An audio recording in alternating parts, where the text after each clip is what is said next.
السلام عليكم ورحمة الله وبركاته. نحمده ونصلي على رسوله الكريم. أما بعد فأعوذ بالله من الشيطان الرجيم.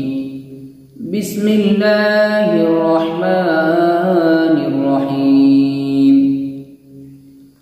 وننزل من القرآن ما هو شفاء ورحمة للمؤمنين.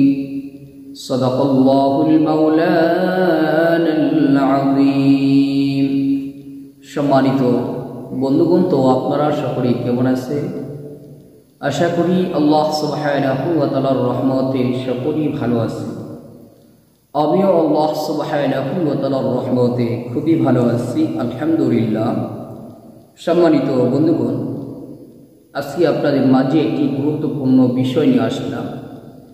বিষয়টি হইতেছে হারিয়ে যাওয়া মাল ফিরিয়ে পাওয়ার। আমাদের অনেক সময় অনেক জিনিস হারিয়ে যায়, বা কোথায় রাখছি মনে পড়তেছে না, বা কোথাও রাখছি সেখান থেকে চুরি হয়ে গেছে, কেউ নিয়ে চলে গেছে, এটাকে বলা হয় হারিয়ে যাওয়া মাল।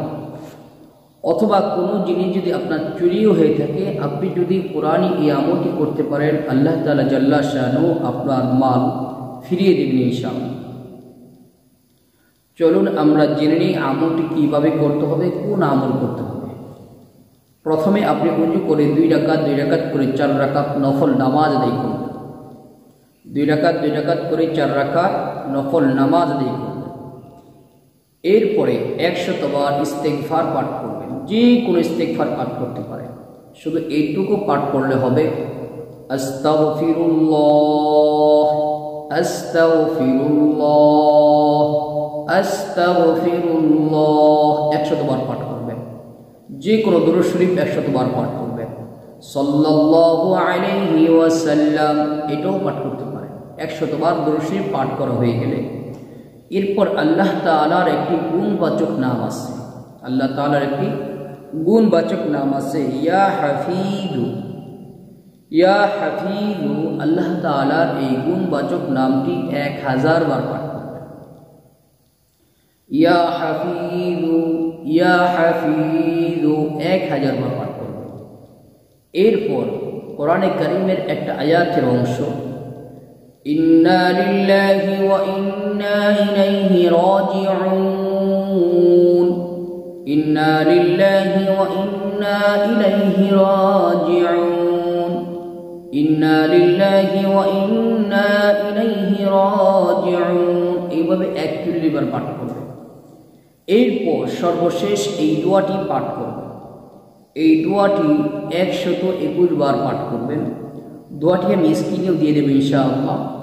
দোয়াটি হইতেছে, ইয়া জামিআন নাসি লিয়াউমিন লা রাইবা ফীহি ইজমা আলাইয়া দাল্লাতি।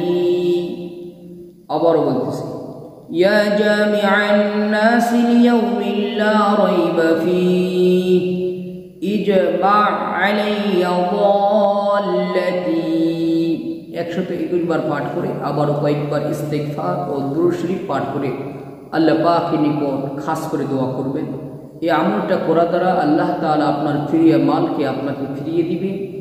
যদি প্রথম দিন আমল করে যদি আপনার মালের সন্ধান না পান, দ্বিতীয় দিন আমল করবেন, তৃতীয় দিন আমল করবেন, এভাবে 7 দিন পর্যন্ত নিয়মিত যদি করতে থাকেন, অবশ্যই আপনার মাল দুনিয়ার যে কোনো প্রান্তে থাকুক না কেন, আল্লাহ তাআলা আপনার মাল যে কোনো মাধ্যমে হোক আপনাকে ফিরিয়ে দেবেন ইনশাআল্লাহ।